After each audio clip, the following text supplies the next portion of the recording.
We are here on Hear the Spirit this evening. I am Logan Robinson from NoleGameDay.com. With me this evening, Austin Veazey, our lead basketball writer at NoleGameDay.com. Busy man. He's actually typing while he's on this with us.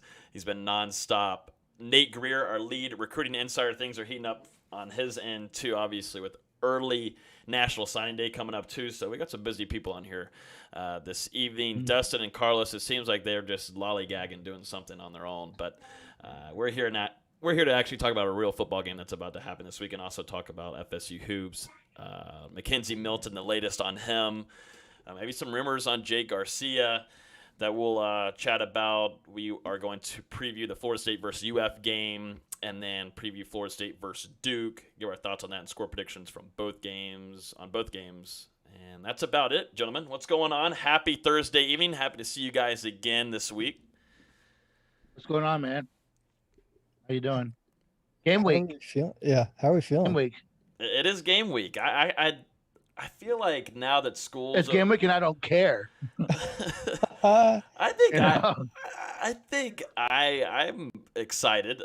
Anytime that there's a chance to watch football, I know Florida State's been pretty down this year, obviously, but whenever there's a chance to be, definitely if you're able to go to the stadium and be there and watch, I'm looking forward to it, because I just honestly, with COVID-19 and everything going on, it's great to have a distraction. That's like my stress reliever is football. I don't know about you guys, but I enjoy, like right now I've got the Rams game on in the background, just stress reliever, and being able to go there is kind of my getaway. It's kind of like my drug, I guess you can say. It's a bad drug to have. Right now, for Florida State. My Steelers, though, before I get absolutely wrecked. Dude, Washington? Yeah, that Washington? I just felt like that was coming. That should have been coming for a couple weeks. No. Now. You didn't see it was coming. You're talking all that shit about, everything. Now you can't say anything for the rest of the year because they lost to freaking Washington. No, I just needed to get it over with. I allowed the team to do that. Get that one loss out of the way as they go to the playoffs and choke in the first round. No. I would have been more nervous about us going to the playoffs and not losing a game heading into that. I'm glad we got that out of the way. We might need to stop all the TikToking. Are they even in the division? Yeah. You know what? You need to stop. Eat your pudding, whatever that is. Is that yogurt? No, this is Chick-fil-A ice cream. Okay. It's the best shit ever. I was about to say, I made that. I used to work at Chick-fil-A. It is delicious. But Nate just got off of work. So we're just kind of hanging out here. We got a lot to talk about, though, so I say we kind of jump right into it right now. It's finally game week. It's almost been a month since Florida State last kicked off. What are you guys feeling? What's y'all's thoughts, initial reactions that we actually have a game? Or will there be a game this weekend? It feels like we won't hear. I don't trust it until until the foot hits leather on Saturday afternoon at 4. There's rumors going around that both teams have another increase in COVID cases. Whoa, are you hearing that? Is that a baby nugget?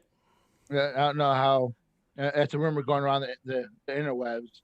Is that both teams have some questions on numbers for the weekend? So, see now, don't know if that's necessarily valid, but I've seen a couple people, and I haven't really talked to anyone about it. But it wouldn't surprise me. I knew there was some rumors and some talk about on Florida State's side at the beginning of the week on Monday, and I think that kind of slimmed down quite a bit. It was mainly one guy tested positive for COVID, and they had to do a lot of contact tracing, but Florida State ended up practicing that day. Well, if they change the testing protocol like they said, we should hear somebody tomorrow, right? Tomorrow's Friday. Yeah. That would probably be the ideal. That'd be the ideal. Assuming the ACC has their ducks in a row. Yeah, that's assuming. Yeah, I was about to say the caveat is they get their shit together. Mm-hmm. Yeah, that would be very ideal for a lot of people traveling. I think so many people have been traveling up from Florida or wherever across the country to come to these games or wherever, definitely in the state of Florida, and they're in the middle of their drive getting to Tallahassee, and they get the news that it's been postponed, canceled, blah, blah, blah, and completely ruins their whole weekend. Luckily, though, I mean, if you do come up here and the football game gets canceled, you do have a pretty nice, if you're able to find tickets, you got a pretty nice matchup with Florida State and Florida coming on Saturday at 11 a.m. But I'm excited. We finally get to talk about a game here, which we'll preview in a few minutes. But it'll be nice, and I think this is good for Florida State and these young cats to get out there. So we'll get into it in just a little bit. Let's jump into Florida State versus Indiana last night. They come out of the win and overtime, 69-67. This game just wasn't going to end. I felt like we were going to go into midnight, and it was going to be like second overtime. I mean, just took forever. I completely forgot how much I love college basketball with how long a minute is. Whenever people tell me, that, the game's going to be over in like 5 minutes, whenever there's like 1 minute left, no, that's 30 minutes. Definitely when it comes to Florida State games, but football and basketball, for some reason, these games love to take absolutely forever. But yeah, what are your first takes, Austin, on that? Pretty good win there for the Noles. It's a huge win. Come the end of the season, Indiana's going to be, I think, a top 4 or 5 Big Ten team. And that's more than you can say about any ACC team right now, because they're all doing horrible so far in non-conference. We don't even have to talk about Duke and Carolina. But it's just Florida State looks like the best team right now when they barely squeak past Indiana, who's probably 4th or 5th. That just shows you how good the Big Ten is. We can start with the officiating since you kind of already brought it up. The length of the game was mainly due to replays that were completely unnecessary and took way too long, even if they were necessary. The final 6 minutes, and that's the final minute of regulation, and the 5 minutes of overtime took 40 minutes of real time, and that's embarrassing for not only the ACC but for college basketball. When it's on ESPN, it's on national TV, everybody's seeing this because this is arguably the best game of the night after Virginia and Michigan State got canceled. Everyone's watching this game, and to have it put on display how bad your officiating is just for that is embarrassing. But then just so many calls, you just shake your head going, what are they thinking? And Jay Billis was on top of it. Credit to him. He was not having any of it on the broadcast. He was calling out every single bad call. The offensive foul on Scotty Barnes, that should have been a block. That was horrible. It was so bad. It was so bad. There was the jump ball after he got a steal. I still don't understand that one. MJ's offensive foul and then MJ's travel in overtime. Neither one I understood. There's so many calls on Florida State side where you go, what's going on here? And then you have the no timeout at the end of regulation for Indiana, which to me is the correct call, but it's one of those calls where it could have gone either way depending on the official. And these officials decided, well, he's falling out of bounds. I'm not going to let him have this timeout. Yeah. And a lot of Indiana fans are not happy about it. I'm surprised they didn't call traveling on Barnes on the game winner. They shouldn't have. I know it wasn't. I know Logan saw the Indiana fan complaining about it. Just slowing it down in microcosms. Yeah, the 1, 2, 3 with the 2 popping up real quick. Yeah, with the 2 not even on the screen. It was one of those where he just barely scraped his foot. No ref's gonna be able to see that in real time. I love the Indiana. He's so long. Indiana has like out of nowhere they come out of their like caves and they have like 10 Twitter people that come at you like crazy. It happened like last year and it happens now, but they just kind of come out of nowhere at you. I mean, they're pretty brutal. Yeah. I mean, they're the Miami of college basketball. They were really successful in the 80s, had one good season in the early 2000s, and they think they're the guy because of it. Yeah. Scotty Barnes, obviously, in overtime, he was amazing. Even without the game winner, he had that 3-pointer, just balls to the wall. He said, okay, you're going to give me a few inches. I'm going to shoot it, and tied the game up. That was a huge shot for a true freshman who's had some shooting struggles these first 2 games. I loved it. I love the confidence. I love him just being, this is my moment. I'm going to do this. And then the game winner obviously was fantastic. Yeah, no, I Scotty, I think first off, my takes so far, the last 2 games that we've seen him, he's a true rookie in this, but his offense, his passing, I think can obviously get better, and getting the ball around, but him being able to take these, come in clutches though, you get the big 3-pointer, and then obviously you get the game winner at the end, but that's coming from a true freshman, so game by game, you think, Austin, that the passing obviously will get better, more practice, more game time? I think his passing's really good for Yeah. someone that he was in high school. He played on an all-star team, and he was asked to be a playmaking 3/4. Now he comes to Florida State. He's playing a position he's essentially never played before, at least not at this level. Mm-hmm. He didn't have an off season really, so he's trying to learn on the fly on how to run this really complicated offense that took Trent Forrest 2.5, 3 years to really master. And you're seeing the growing pains with that. I think he's a great distributor for where he's at in his development. It's really the scoring and picking up the finer things. Like he's got to attack ball screens better. I'm going to talk about it in my Florida preview. That'll be out tomorrow. He's just got to get downhill faster. He's too big and he's too quick for people to be stopping him like he is. He's thinking too much instead of just reading and reacting. It's one of those throughout the season. He's getting much better. By the time we hit conference play, he's going to be a much different player. Yeah, yeah. I said, before he jumped on, I turned that game off because every time I did, Florida State made a run. So, I took one for the team. Yeah, thanks for doing that for us. I watched the final 2 minutes, but I thought that Barnes would be a little bit better offensively than he has been so far. But I think once he figures things out, he's going to be just ridiculous. Defensively, we talked about it the last podcast, just how long and wide he is. His wingspan. I mean, it's just ridiculous to put him at the top of the key. I mean, he's special on defense, and once he figures out offense, I mean, Florida State's gonna be tough to beat. His scouting report has always started with defense and playmaking, and when you can start with those two things while the offensive game develops, you're gonna have a very good player. Last night he was tied for Florida State's best defender with Rayquan Gray, who I think's been phenomenal through 2 games on the defensive side. I mean, Patrick Williams got off to a slow start last year offensively, if I remember correctly. Yeah. I mean, it's just different. He was just starting to hit his stride too before he was out for a couple games. Yep. It's going to be a very similar situation, but the fact he's performing so well defensively is going to allow him to stay on the floor and allow him to keep developing, which I think is huge.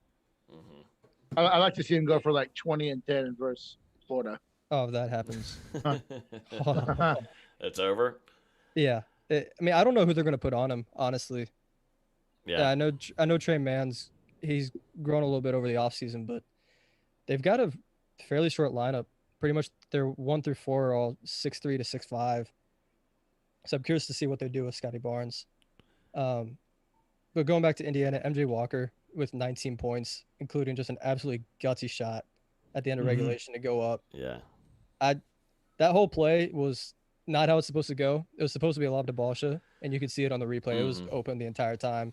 But Scotty just played it safer, kicked out to MJ, and MJ's like, okay, I'll shoot it, and just nailed it. That's huge from a big-time leader. Yeah, but that's all he did. He only scored 19 points. I think he had 1 rebound and 1 assist. That was it. He had 5 turnovers, 2 of which we already talked about were horrible. They shouldn't have been turnovers. But getting that out of a 4-year senior, a guy that, last year we were talking about, he's been really inconsistent throughout his career. Well, not through 2 games. He had a 17-point game against UNF and 19 points against Indiana when you really needed him to have 19 points. Rayquan Gray, I thought was the best player for Florida State last night. Just did absolutely everything. 12 points, 9 rebounds, 4 assists. Best defender. He was poking plays from behind. And you could tell when he wasn't in the game because the defense started to falter a little bit. When he was out there, Florida State's just a different animal defensively. He's going to be on Florida's best player on Saturday. We'll talk about that later. And I think that bodes well for Florida State because he's been awesome through 2 games. If he keeps playing like he has, he's not going to be in Tallahassee next year because he's got a skill set that NBA teams absolutely love. Who's that? Turk.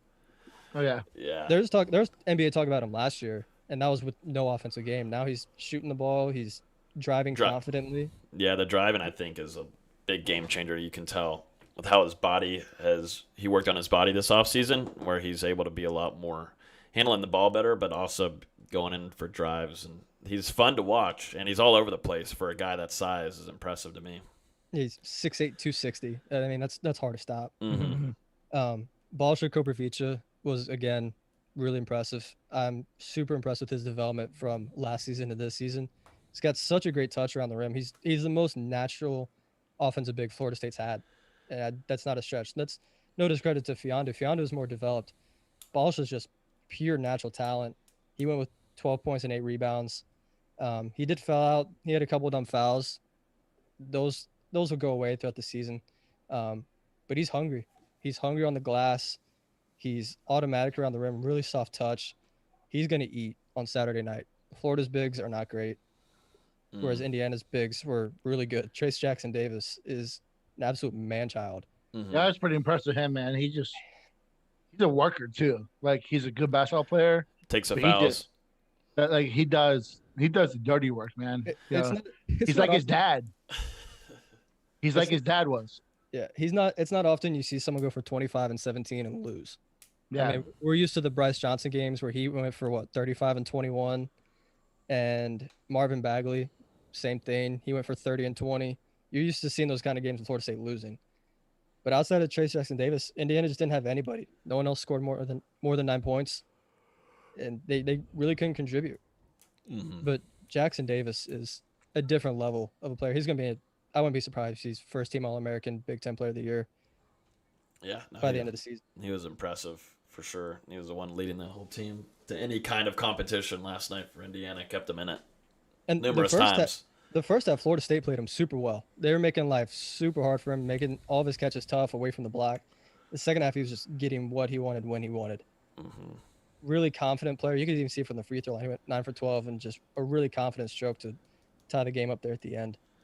That giving up that kind of performance isn't worrying because you don't play another team or a player like that the rest of the season outside of maybe UNC, but they don't have the offensive firepower that Trace Jackson Davis does. I know, like, we're not gonna spend any time on it tonight, but man, the ACC looks shitty. I know you kind of said it, but like Carolina, Duke, have signed all those guys, and then Virginia. I mean, it's wide open for FSU to take this. Florida State's the best team in the conference right now. They're the only one that's shown any sort of life outside of Clemson. I think Clemson's really good. But Duke's got 2 non-conference home losses. That hasn't happened since, I think, 1982 or something like that. I think UNC's fine. They had a bad matchup against a really, really great Iowa team that just could not miss. But I still think they're past the point of being national contenders every year, like we were used to seeing at the beginning of the 2010s. Virginia's a lot different because they don't have the same guards to create, and their bigs are just horrible defensively. It's given up a lot. But we also haven't seen them play in, I think, a week and a half now because of COVID. They were supposed to play Michigan State. That got canceled. I think Florida State's the best team in the conference right now. I don't think that's much of a stretch compared to what we've seen out of the rest of the conference. It'll be interesting to see what happens when we get to conference play. Duke just announced they're not playing any more non-conference games. So basically when they come back, Florida State's their 3rd game back. They're playing Notre Dame, Pitt, then us. It'll be interesting to see how they look with no more time to tinker with lineups because it's really what they need. They need game rest for them to get better. Yeah. I mean, at the end of the day, Florida State looked like a team playing the 2nd game of the season, but they still found a way to win. And they're playing against Florida State would have won that game a few years ago. No. Let's just call it what it is. So, and they're playing against a team at 5th game, and I think will be, like Austin said at the start, it's going to be a team that's going to be there at the end of the year. And Indiana runs the same defense Virginia does. They run that same pack line defense that is notoriously brutal to score on. To me, scoring 60 points on a pack line defense is really good. You score 60 points against Virginia, you're like, wow, that's a really good offensive performance. It's not going to be the same the rest of the way you're going forward. Pack line's a really tough defense to learn. That's why a lot of teams don't run it. But when teams run it, they run it really, really well. What was I going to say? I was going to say something. Oh, 10. That was a crazy stat that ESPN was talking about last night. 10 straight overtime wins for Florida State, which is that's an insane stat. That's nuts. What's more impressive, 10 straight overtime wins or 40 straight non-conference home wins? Both of those are absurd stats. The stats are getting crazy now. I think 10 straight overtime wins is more impressive. It's wild. I mean, because those can go either way. You know, I think winning 10 straight, that Leonard knows how to. So they can finish. Mm-hmm. They've got some really great late game offensive sets. I mean, we saw Florida State run it over and over last night. Was the European pick and roll, which is the play where MJ got that 3 that topped the key. Basically, the big's going to come set a screen. Someone's setting the screen for the big to potentially get a rim roll, and then the second screener pops out for a three. It gives you a ton of options, and Indiana really didn't know how to cover last night, which is why Florida State went back to it over and over and over. We're used to seeing the little flip back that Trent Forrest got over and over for the past 4 years. We're going to see that a lot on Saturday. Florida runs it. But it just shows what this staff has. Just game to game, they can realize, hey, this is what's going to work right here. Let's keep going back to it. Yeah, I think there's a lot to like. We're only 2 games in, but it's just fun watching them. It has been the last couple of seasons, but I think you also are definitely on Twitter. You're seeing an amount of people now really keeping up with the basketball team, and the football being down helps that, but still it's fun to be on Twitter, and you see the roller coaster of people happy and they're like, oh, we're losing, we're done, we're not going NIT bound. There's still a heavy football mindset. Yes, because football is one of those sports where one play changes an entire game and season. It's not that way in basketball. You can afford a couple bad plays here and there. One loss isn't going to wreck your entire season. Yeah. There's still a little bit of that mindset, but it's fun to watch fans really be engaged with the games.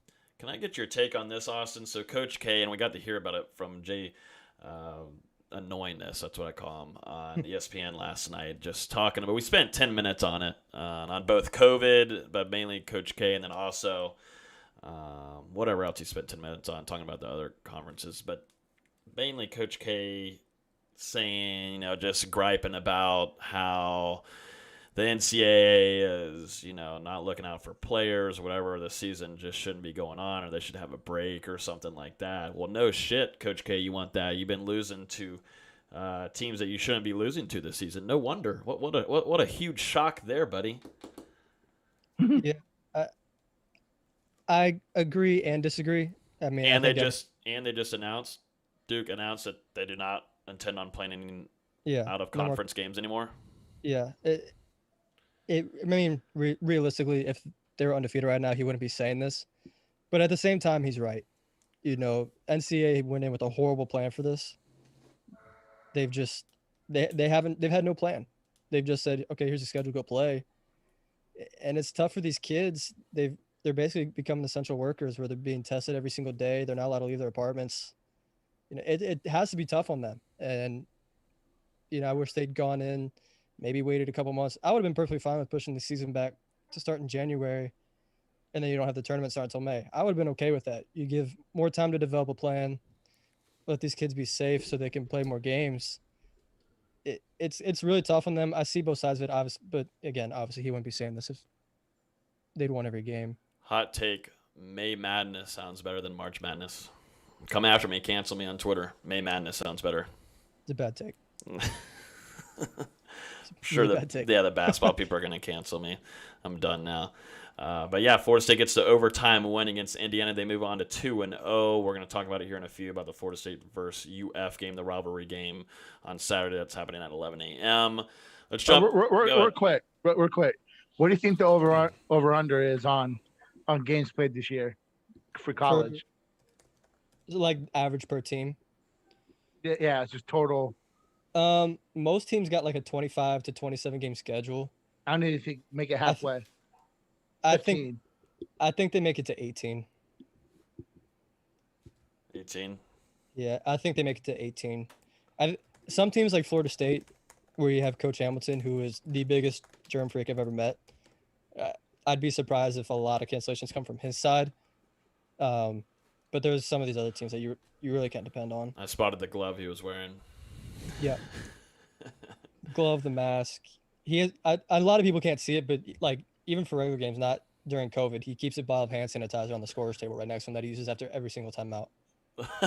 So this I've always wondered why he's doing this. Yeah, this isn't just a one-season thing. He does it after every single timeout. That's hilarious. I love it. Let's jump into it here. Let's get back into a little bit of football. Obviously, the big topic of the last week and a half so far has been McKenzie Milton, the UCF grad transfer. He has actually back at home now in Hawaii, which is pretty interesting, spending some family time over there. And a lot of interesting things going on, Nate. We've talked about it on here last week. We've been very pro on if Florida State were to pursue that it'd be a good, and I think Carlos agreed. I think most of us, all of us agreed, most part, that this would be a good get for Florida State and bringing the guy into the locker room. But following the follows, Dustin's missing out. Hashtag follow the follows. I know. Here we are. We're talking about it. Even Coach Atkins followed him today. Yeah, Coach. Dustin's missing out on everything. Let's be real. Dustin really is kind of. I don't know what's going on with Dustin. I think it's around Christmas time. You know, he's cuffed, so he's got his girlfriend. I call her wife practically, but he's whipped beyond belief during this time of year during Christmas, and got to cuddle when it gets cold out. He's got to cuddle and cuddle up with her. You know. I don't want to get on to him. I get it. Yeah. But can we even call him lead editor when I'm editing and publishing my own articles? No, you can't call him that. You cannot. But going back to the follows, Florida State's graphic designer Clayton Campbell, who is known for doing commitment edits, most recently followed McKenzie Milton on Instagram and also Twitter. Also, like Nate just said, Alex Atkins has followed McKenzie Milton. Is this thing practically done, you think, Nate? Are we just waiting? I mean, nothing's ever done until it's done, but I think the writing's on the wall. I think we'll hear something pretty soon, some official. I think it's almost too obvious at this point.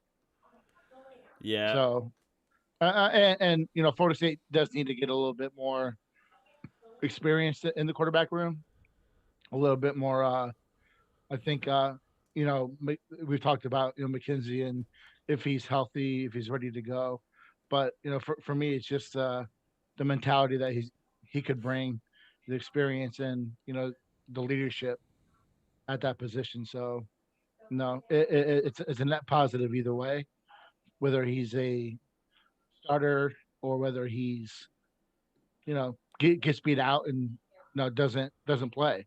But I think we can all see the writing on the wall, and I think that it's a good move. It's a win-win situation.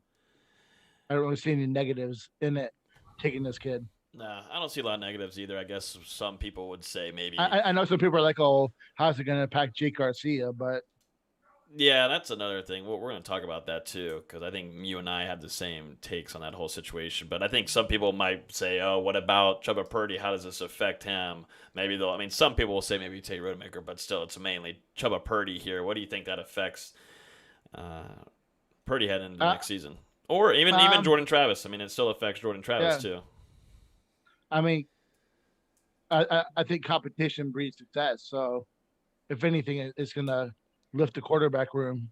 It's going to improve the quarterback room because now you got to compete with someone that's proven to get results. So, I mean, if anyone doesn't want to compete, they're just they're not the right guy, especially at quarterback. So, there's going to be competition anywhere you go.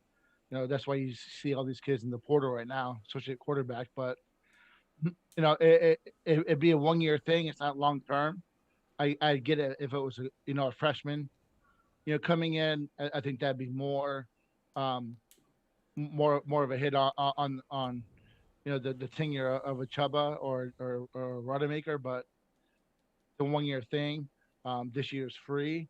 It allows maturity on and off the field. So. It's not guaranteed that if he comes that he starts. Mm-hmm. Let's just put it out there for sure. You don't know yet. Yeah, the word is that he was doing really well against UCF's defense, but you don't know until if it is in fact a done deal and he does come. You don't know yet until he goes out there and plays. If that's the case, he's going to have a really good time against Florida State's defense in practices. Yeah. So I mean, you don't know. There's a lot of there's too many unanswered questions to really sit here and then go on and debate about how it impacts the current quarterbacks. But we're such a fragile fan base that now we're going to freak out on. We're not going to celebrate a good grad transfer. We're going to now freak out about the younger guys and who leaves and what's it going to do to Travis come on. Yeah. No. We should be. we should be happy with the competition in the room. Yeah, most certainly. Very, very talented quarterback. I think the best part about him is he's got Jameis smart. as a freshman made EJ better. Mm-hmm. Jameis wasn't going to beat out EJ as a senior, but he made him better. Mm-hmm. Yeah. So, but yeah, I think a good locker room addition too, in my opinion. Mm-hmm. A team that desperately would like to have that kind of leadership and a guy that has gone through adversity and has won some games. Obviously at UCF, star. I think the best part about him too is how smart he is, and obviously his arm, but just how smart he is. I just don't remember really.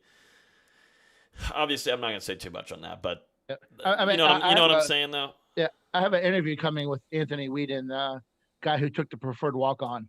That should be up in the next day or two. Mm-hmm. And some of the things he says, it should all make sense why you would take Milton.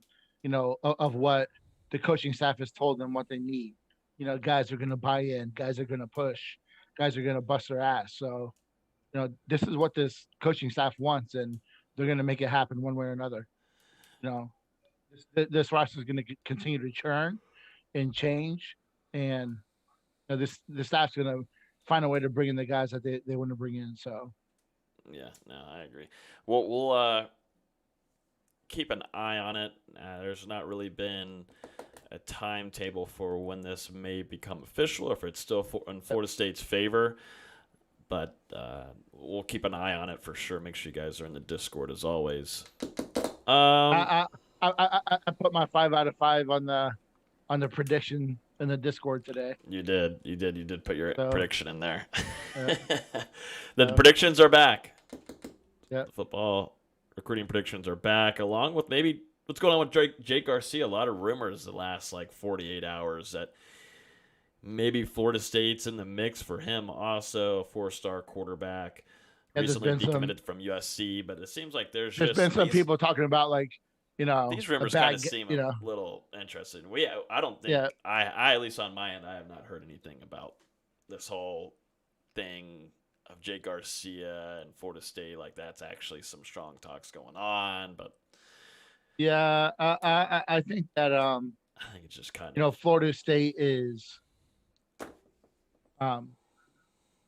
recruiting him, but you have to go with the obvious, and for me that's Miami, and I'll hold my personal opinion on him, to see where he goes.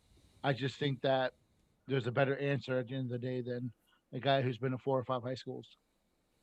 Yeah. Part of it is. What does that mean to you? What does that mean to you? I mean, part of it is coming over to play football his senior year. I understand that, but for me, a quarterback that goes to multiple high schools, I would be concerned about the leadership and about a guy who this is, not necessarily, Garcia alone. This is just like any, this was one of my concerns with Malik Henry. Is he's been to quite a few high schools. What does that mean for him as a player? Is he not coachable? Is he a turd? Is he not a leader?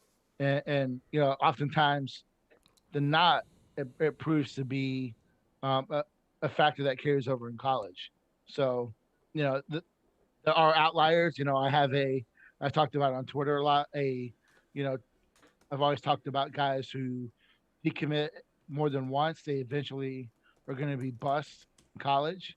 The only guy I can really think of that would be an outlier is Dalvin Cook.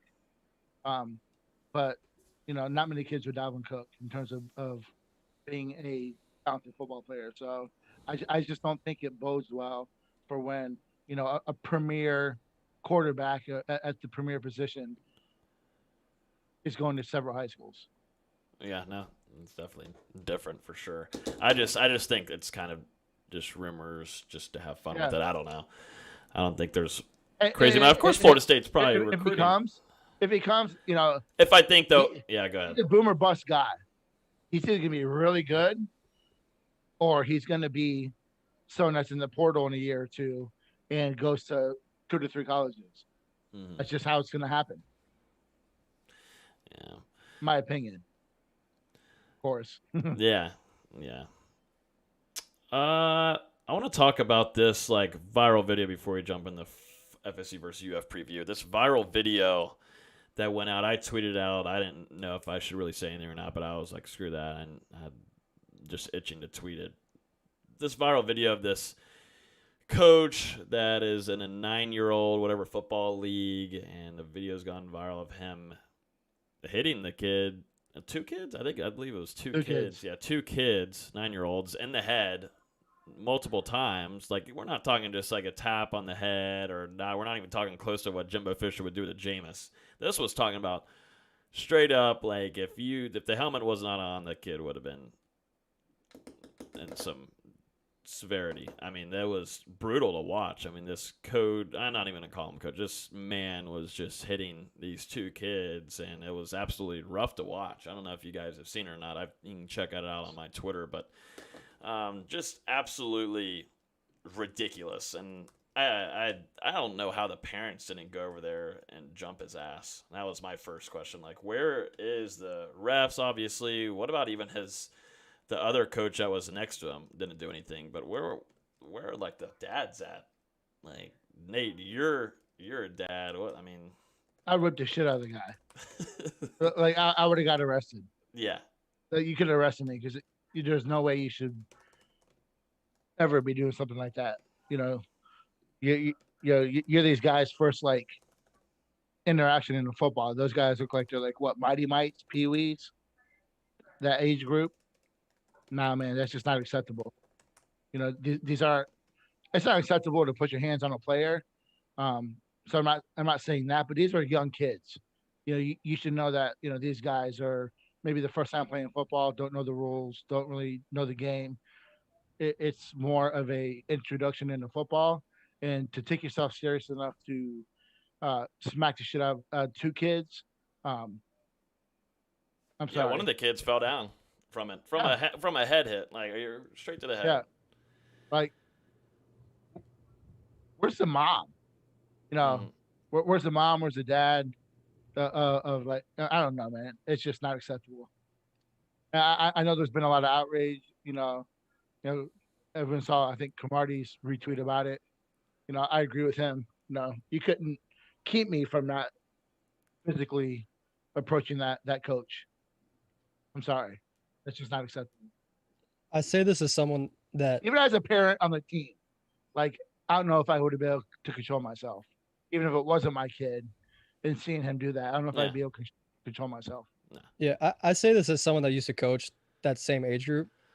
You cannot take yourself seriously as a coach. You can't take the game seriously enough to do that to a kid.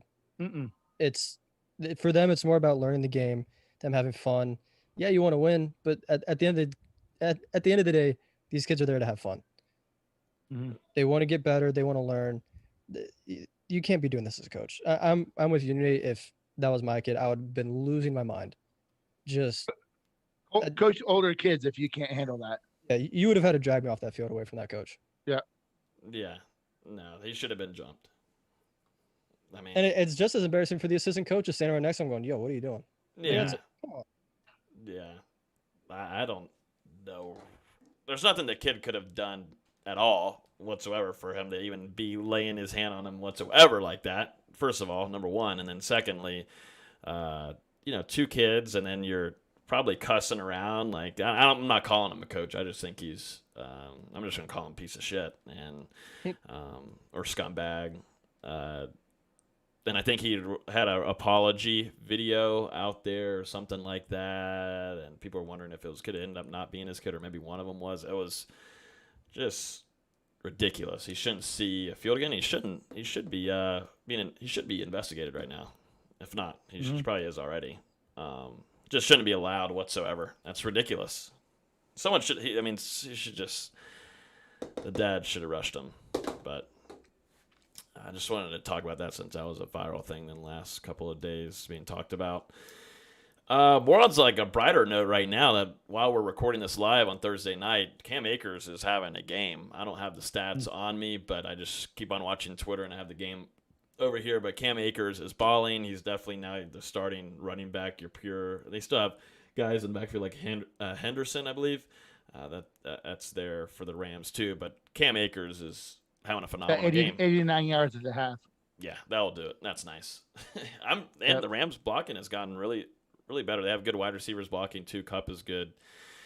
Just giving Akers room. He probably doesn't know what in the hell this is, man. Going from Florida State to this right now in the NFL, he's like, holy smokes.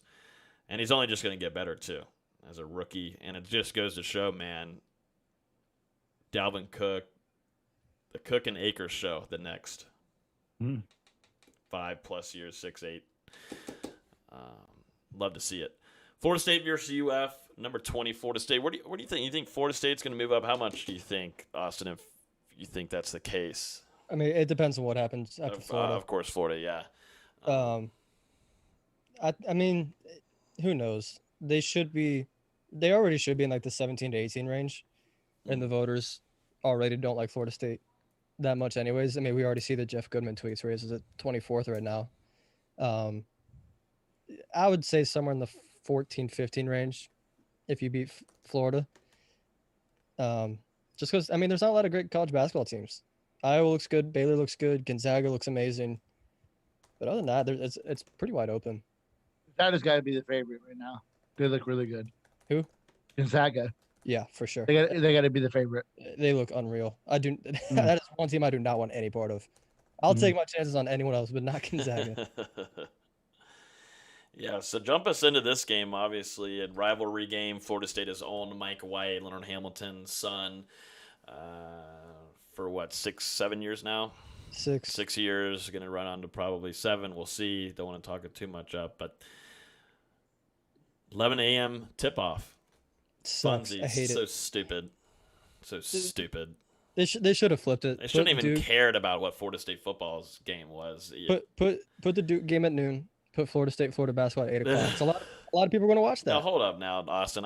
Might be a little hungover on Saturday morning, so that 4 p.m. might help me. I think it should have been like a 4 p.m. for FSU versus Duke, and then most certainly, I don't give a damn if Florida State's game is still going on against Duke. Put FSU versus UF at 8 p.m. or put it at 9. I don't care. You can do a basketball watch party in the football stadium. Like, you make more money. Yeah, you could do a lot of things with it. I don't understand the whole, 11 a.m. What is this? That's ridiculous. Sucks. And it's on ESPNU instead of being on a primetime game and channel. That just tells you how bad Florida is, man. They're good. It bumps Florida State down to a level tier network. It shows you what they've done in the past, but they're good this year. I really like them this year. I mean, because once they got into conference play last year, they started hitting their stride, and they were really good. They were one of the 3 or 4 best teams in the SEC last year, and they returned pretty much everybody. The 2 pieces that they lost, they were good players, but it was more addition by subtraction because they slowed the pace down. Now they look like a carbon copy of Florida State. It's unbelievable. Obviously, there's some things that are different, but their offense is clunky. It's the pre-John Isaac, Dwayne Bacon Florida State. It's exactly what they are, just with better athletes. Offense is really, really clunky. They've got some amazing shooters. Keontae Johnson, Trey Mann, Noah Locke, all shooting 50% or better from 3 is insane. But when they don't get those easy shots in transition, it's really a lot of pass. The shot's not there, drive, 2 dribbles, pass, wash, rinse, repeat, just over and over for 30 seconds. It sucks. It's not much fun to watch. And it's also really tough to tell what they're good at and what they're not good at, because the 3 teams they played so far have been Army, Boston College, and Stetson.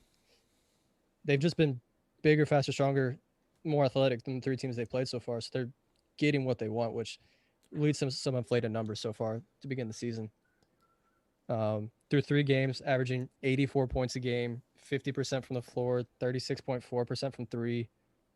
Keontae Johnson's averaging almost 20 points and 6 rebounds. Trey Mann, 15 points, 4 assists. Noah Locke, 11 points. Scotty Lewis, 11 points and 6 rebounds.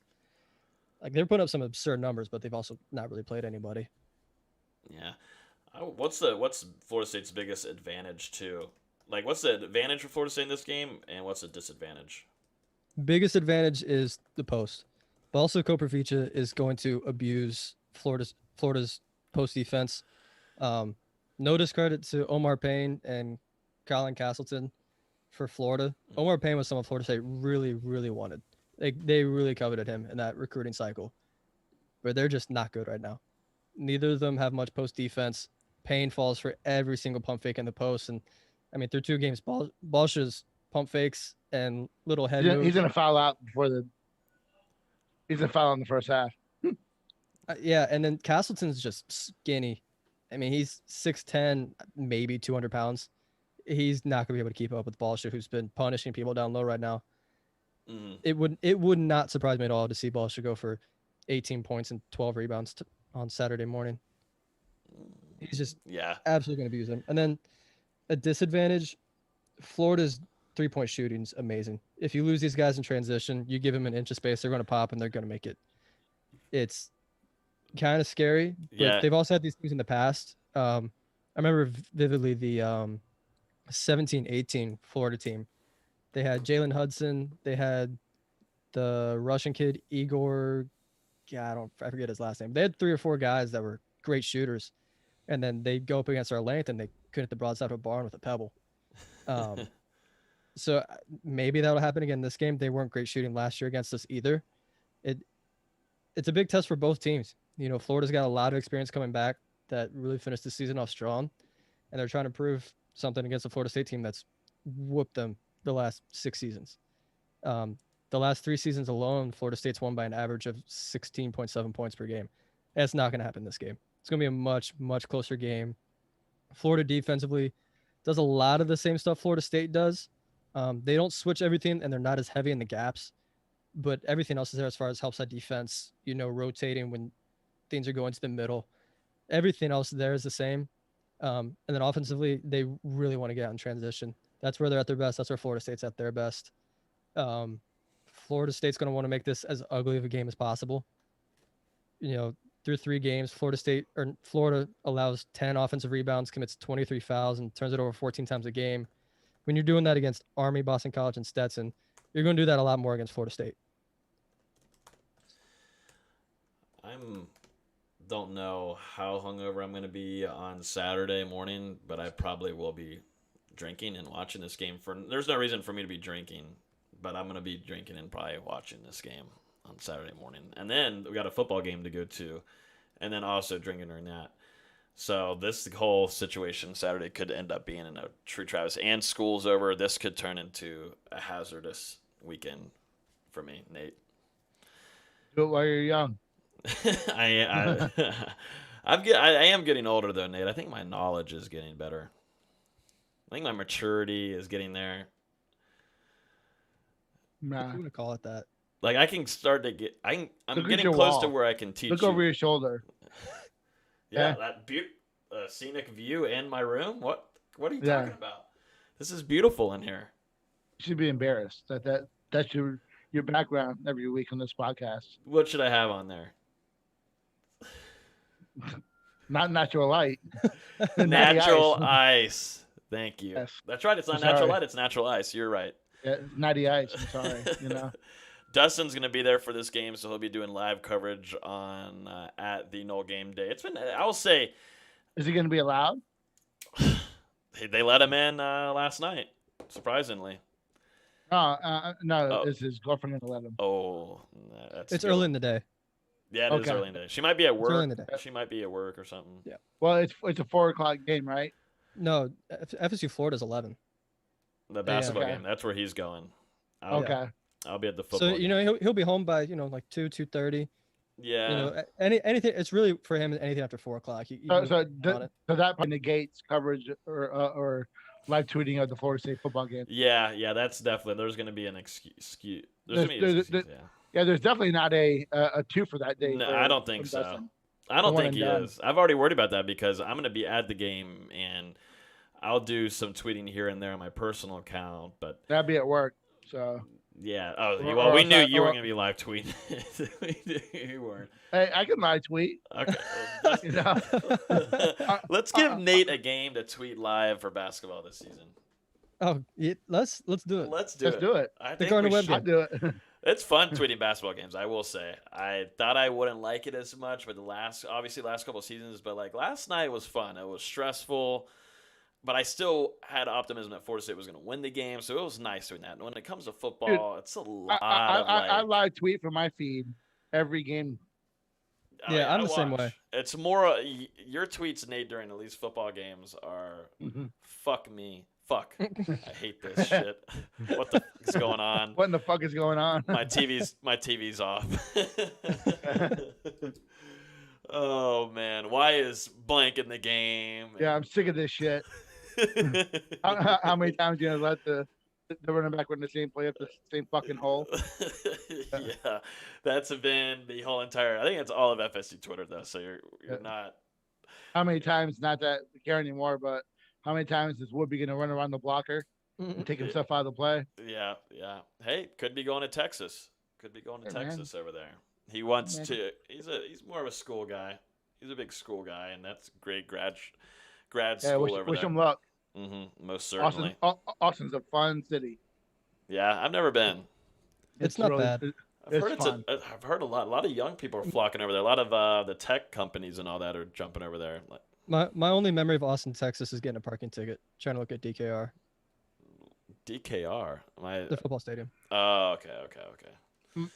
My main memory of Austin is going to a big natural spring they have and walking up onto this big hill, and there's a bunch of topless females. I was like, 180 from Austin. I was like, wow. I wish I had your memory of Texas. I was like, this is how they're doing it in Austin. I'm like, wow. And let me look up the Austin Airbnbs there for the summer. All right, I just got that noted. Thank you, Nate, for that. Let's give our Florida State versus UF score predictions on here right now for the thousands of people that want to know. They mainly want to hear Austin's, but we'll give our football score predictions. I'm a little conflicted because I want people to still click my article tomorrow. Oh yeah, I would say. So what I'm going to do, I'm just going to say I think Florida State will win in a tightly contested game. It'll be single digits. I'll just leave it at that so people can click my article tomorrow. Yeah, click on that article tomorrow. Awesome. Please, it's taking me all day. Yeah, 2,000 plus words. Florida State 95, Florida 10. What'd you say? Are you doing that same football crap against the rivals? I was about to say, if Florida State scores 95 points, I'll be jumping off the seat. It's probably gonna be like a 72 to 67 type game. My prediction's not far off. For what it's worth. Well, it just got. Yeah, I think it'll probably be. Not far off. Low to mid 70s versus high 60s, low 70s. I think it's gonna be a closer game. Okay. I mean, I don't follow basketball nearly as much as Austin does, but if you watch Florida, they do shoot the ball real well, and Florida State can be a little susceptible. The teams that can hit the three. Yeah, that's what I'm worried about is allowing them, because Florida State's done that in the last couple of seasons, allowing these guys just to have wide open threes. Luckily, last night a lot of them didn't go in, which was in Florida State's favor. But I'm gonna go Florida State. Wins this one too. The streak stays alive. Leonard Hamilton is Mike White's father. And I'm going to go Florida State. 69. Back to back. Nice. Yeah, I'm going to go 69. Florida State 69. Florida 61. Florida State doesn't have a crazy nail biter at the very end. And we'll have over-under on how long the game is. 2 hours. Will it cross 2 hours over? 2 hours and 17 minutes. A 2 hour basketball game is game time. Like that's good. Like that's what you expect. 'Cause that's what the TV slot is. Mm-hmm. When you have these two teams that play as sloppy as they have, it's gonna be at least 220. At least. All right, the score predictions are in. Everybody has predicted Florida State to win. Go check out Austin's score prediction tomorrow in his article. Let's jump into our preview of Florida State versus Duke. Man, oh man, oh man. It has felt like forever. This has been such a weird year for football and sports in general, but Florida State has almost not played a snap in about almost a month, practically. Let's just put it there. Practically a month. Norvell and Dillingham, I have written down here that have mentioned that they've really liked the last week and a half of practice. Seems like they're more mentally tuned in. Jordan Travis has had some really solid practices. He's really looking like he's over 100% too. So there's a lot to like about from what we're hearing during press conferences. Will that relay into Saturday against Duke, and what are you looking forward to watching against Duke, Nate? Well, I mean, first thing I'm gonna say is Florida State's 20 and over is Duke. So can't let the first loss happen this year. But frankly, these are two bad teams. Duke has 35 turnovers on the season. Mm-hmm. Chase Bryce is leading the country in interceptions with 13. Asante picked a bad game to opt out. They run the ball pretty well. Their two running backs, Jackson and I think the other guy's Durant, have combined for like 1,300 yards, and they've scored almost half of the touchdowns that Duke has scored. So they run the ball well, and Florida State has not stopped the run on a consistent basis. And Florida State is who's going to start on the defensive line. I think you see Fabian Lovett and Robert Cooper start inside, and I think that's going to be a net positive with Durden being gone. It's going to have to. You need a big game from Robinson and Kendo versus this running attack. But as bad as Florida State's been throwing the ball, Duke is worse. And Florida State's defense is letting up 38 points, I think, in conference play. So this is also a team that Duke can get healthy with. But I don't think that Duke's necessarily talented enough to win this game. They've allowed 37 sacks on the season. It's just not a good Duke team. And when you look at Florida State, Travis comes back. I think that's going to be that dynamic with him running the ball. My favorite player, Webb, is out, but I think you got to give more carries to Toa Philly. So I'm eager to see how he looks. Who's going to step up at a receiver. The last game Florida State played, Wilson was, pretty. I thought he was pretty good, and I think Wilson is better than advertised. And Duke's not a great team on defense. They are, I believe, one of the teams that is worse than Florida State in terms of giving up points per game. Miami beat the shit out of them last week. It's just a different. This is typically a game where Florida State would have the second stringers in early in the third quarter, but it's a different time. So for me, I'm just looking to see who steps up. It's been a month. There's been some positive stuff coming out of practices, so I want to see if that's carried over. I thought it was a pretty interesting tweet and quote. I believe it was from. I think it was Dillingham. He said something last week during practices saying that the last 3 practices at that time, he really saw the team dialed in, and it seemed like they were on like this right page. It was something weird, but he was definitely throwing shade at, I believe, a most recent guy that plans on transferring with Corey Durden, I believe. It was kind of more of a locker room kind of quote there that he was bringing up. I don't know if you remember seeing that, Nate, or not, but he was just saying that the whole team seems to be kind of more just with it. Not a lot of distractions that they were dealing with are no longer there right now. When shitheads leave the team, you don't have to deal with that anymore. Yeah. I'm interested too, obviously a month. Florida State is on the just hanging on by a thread to have enough players playing this scholarship-wise. But, position changes. What are you guys thinking? Maybe sloppy team play after almost a month of not playing. What do you guys – do you think it'll be more sloppy or opposite it's gonna be of sloppy that? game. Sloppy. Yeah. Sloppy like a sloppy Joe. Yeah. Nasty. Yeah, I'd kind of expect the same thing, too. I think there's a lot of positives though, like Jordan Travis being fully healthy, ready to go. But when it comes to just not being on the field for a month after you just went home for the weekend too, it's just such a weird season, weird time, and in total, it's just odd. But I think it is going to be a pretty nasty game. Honestly, Duke is bad enough that Florida State can play. They somehow play like they did in the first half versus Carolina. They're going to blow this Duke team out. Duke is not a good team. Mm-hmm. But we've said that a few times this year about who Florida State's played, and Florida State has looked just as bad or worse. So, for me, I just want to see some of the younger kids play. I think it's been kind of seen and realized now that the youth is the direction of this program moving forward. So, I want to see if they follow through in some of that talk and play those younger kids that are going to be leaned on in the future. So, it's 2 games left. There's a lot of debate on just how important the W's are versus the reps. That's more important than anything is getting the game reps. But you got to beat Duke. You got to beat Wake Forest.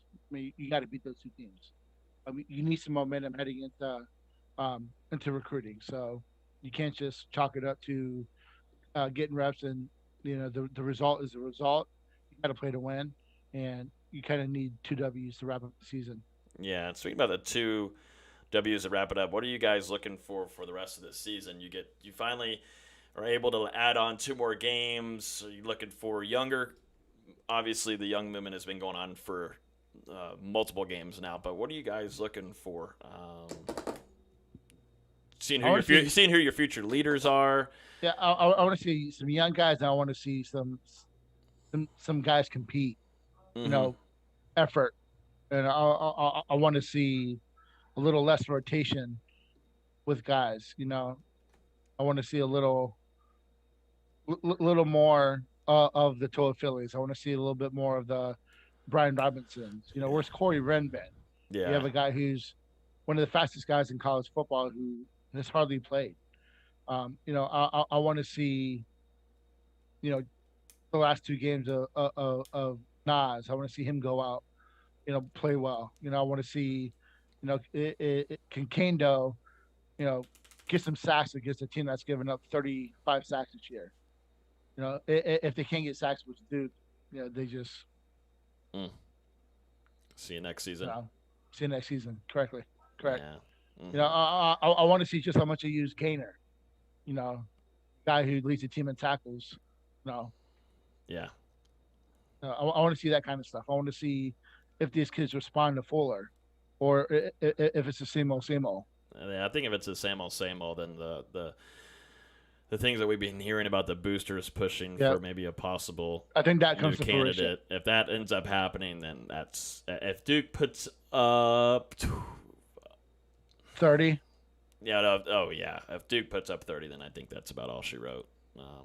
I think that is interesting to keep an eye on how the defense looks for Adam Fuller, because I think there's just too much stuff going on inside that program, too much talk about, it's not like a hot seat situation, but just too much talk is coming out about it. And we'll see. We'll see if this defense is dialed in behind Adam Fuller. It'll be interesting to see. Yeah. Continuity is important. Everything we've talked about and beat the dead horse all season. But for me, the biggest thing is that the lack of buy-in. That's a concern. So. Yeah. I also want to see who's going to be the other corner. Obviously, you don't have Asante Samuel Jr. for the rest of the season. I want to see who's going to step up. Obviously, I think I'm going to say obviously like 50 times tonight. That's one thing I've got to stop saying. Honestly, they don't have the numbers, though. They're so beat up at that position. And Damari Tate's true freshman cornerback that you probably would have wished to have for these last 2 games isn't eligible this season. Tate would have been playing. Tate would have taken someone's minutes this year. Yeah. But that's not even an option. If you think about it, they really have 2 healthy corners. Yep. They'll probably be what, Brownlee? Jones and Brownlee. That's it. Yep. Dent's still out.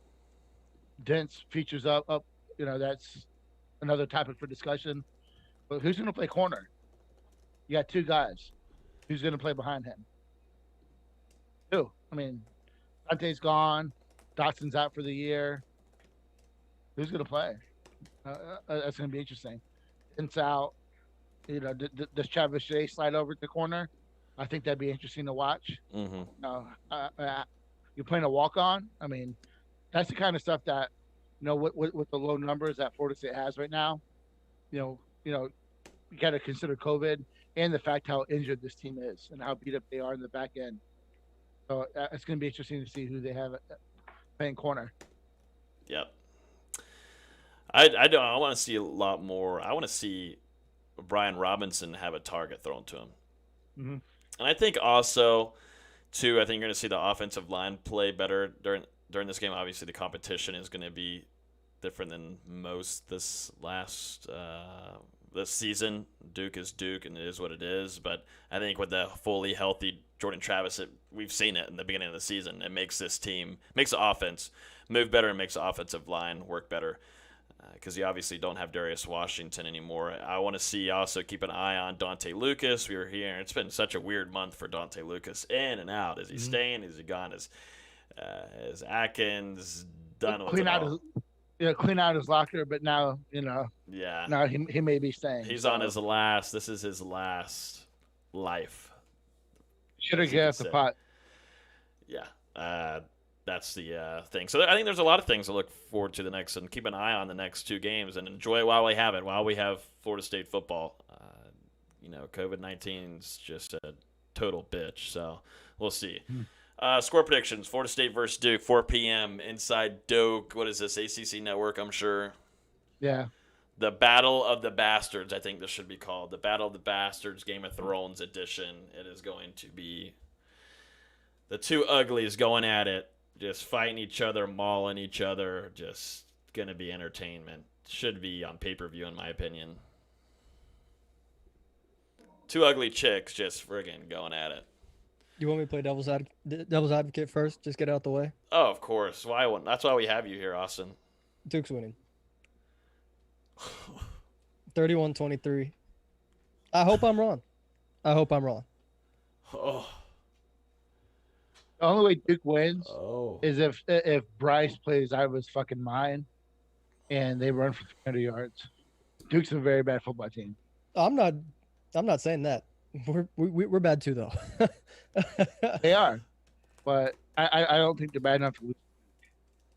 I think I think it's an ugly 23-12, something like that. I'm waiting on this team to show me something differently.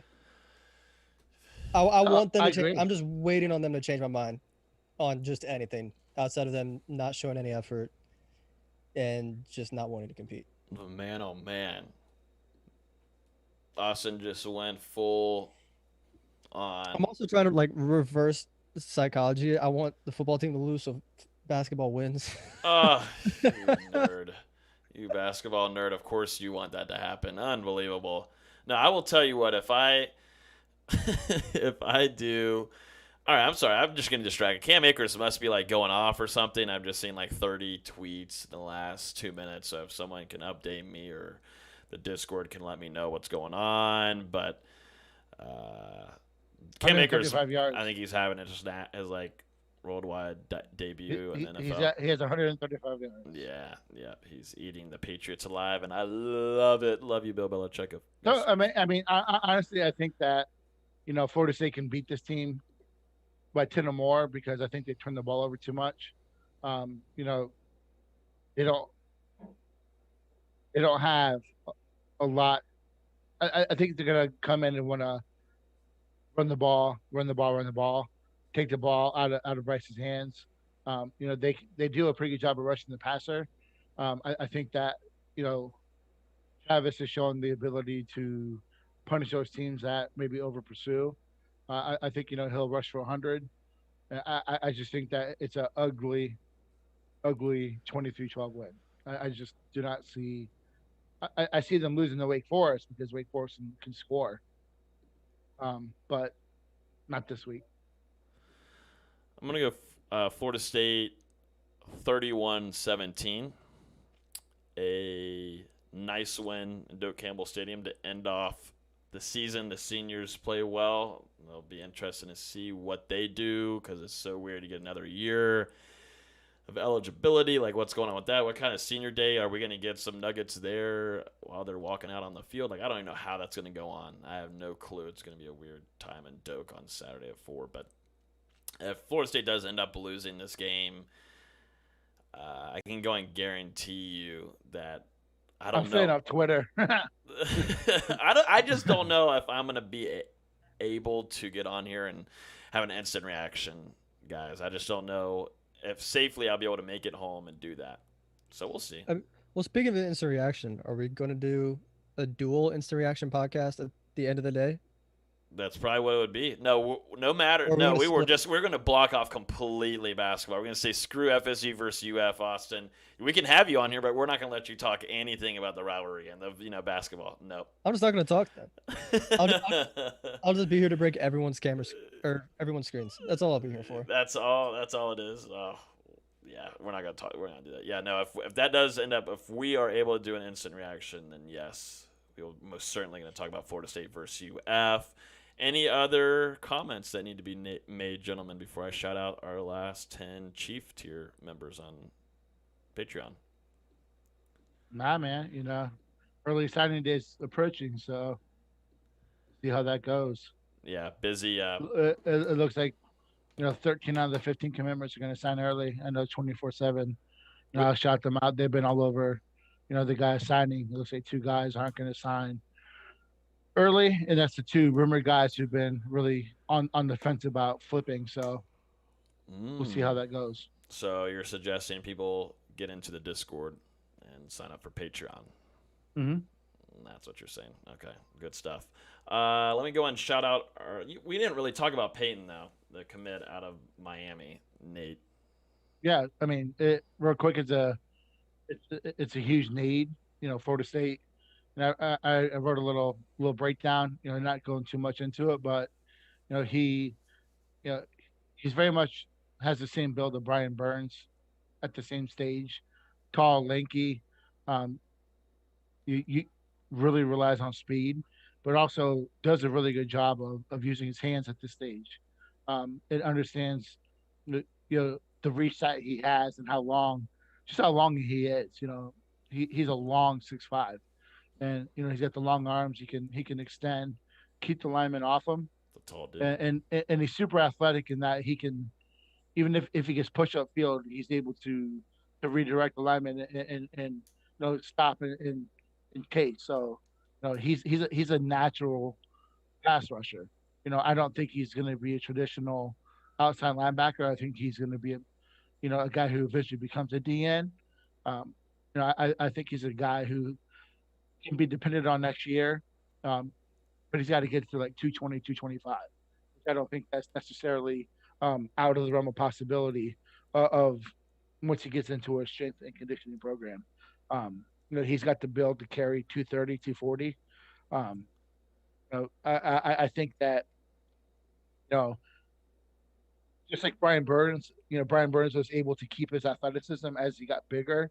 Peyton's going to have to do the same thing, but he's a natural pass rusher. He understands the angles. He understands, how to get to the quarterback. He can bend. He's a flexible athlete, and those are guys you got to get as many of those guys as you can, because those are guys that are just pieces of mold, that you can just form how you want them. So it's a great get for Florida State in terms of hitting a need. So that's a good look for Coach Novell and his staff of working. They worked the whole time, even when he committed. We saw it with Keon Coleman. Despite that, his commitment to Kansas, and I stayed in touch with him and have stayed in touch. Florida State kept pushing him, and that's why they're one of the few he's strongly considering, is because they have not let up. So, we have all this shit you see on Twitter about the recruiting class, and the inability to recruit, and that's a whole conversation for another day. But the staff is working, and you know we'll see. There's a lot of hints and talk about landing a couple other guys that are out there. We'll see how that goes. So um, I'm just interested to see how it all unfolds. I'm ready to see how the staff does with some normalcy. So Nate, that wasn't real quick. I'm just putting it out there. It wasn't real quick. That's real quick. That is 4-star new commit to Florida State outside linebacker that Nate was just talking about. Good get for the Noles from down south, Miami area. Good get. Yep. Very talented guy. So I guess Miami's not closed. Miami, the gates might be starting to open a little bit. What's going on? I mean, did they get approval from Luke and the council or what, man? I don't know. Something might be happening there. And what happens with Lawrence Seymour? Yeah. What's going on? Makes you wonder. Mm-hmm. I don't know. Let me shout out our last 10 Patreon members. These Patreon members are chief tiers, the highest tier inside of our Discord. Inside the Discord, we give insider news, nuggets, recruiting nuggets, a lot from Nate. It's a great experience. Austin, also myself and Nate will go in and do bat caves where we go in and talk to you guys directly, privately, and give you guys updates on news, or we'll talk about our latest nuggets that we've dropped and everything. What? Did you see what Moore put in the fucking Hear the Spear chat? I don't even want to know. It's a picture of us three, and then it's a picture of Carlos, and it's a picture of that cartoon character. It's Dustin. Oh, no. That's brutal. Oh, that's brutal. I mean, Dustin deserves it. But yeah, definitely join the Discord like Nate's talking about. Go and join. The community's awesome. But let me shout out our 10 latest chief tier members. Daniel, I'm always terrible with names. Byron? I'm probably just completely scorched that name. Tom Rogowski, Todd Stroud, Brantley Good, Cade Giddens, and Jordan Neer, Nina Nicole, Michael Mathis, Joel Rush, and Chris Silva. God, I sounded like I has been drinking for a while. I haven't had an ounce of alcohol. Dustin. You sound like Dustin trying to pronounce Odell Higgins. And now I'm probably going to cry myself to sleep tonight because I do not want to be related to or compared with Dustin Lewis ever again. So I really appreciate that, Austin, and off the podcast. Thank you guys so much. Yeah, thank you guys so much for watching. As always, if you're on Facebook or Twitter or whatever, retweet or hit that like button. You don't have to. We're not forcing you to. If you're on iTunes, though, we definitely appreciate it if you hit that subscribe button. So then you'll be notified every time we release a new episode. If you leave a 5-star rating, leave a review, we will talk about it here on the show. We will be here hopefully for an instant reaction to both Florida State versus UF and also Florida State versus Duke on Saturday evening. So keep your eyes out for that, and ears and your nose, whatever you want to use to stay in contact with us. Make sure you guys get in the Discord. And you guys have a great rest of y'all's week and enjoy the sports this weekend. See you guys. Hey, rest in peace, Debo. Yeah, I saw that. That happened while live on here. Debo from famous movie 2, Friday, passed away at 62. Yep. Terrible.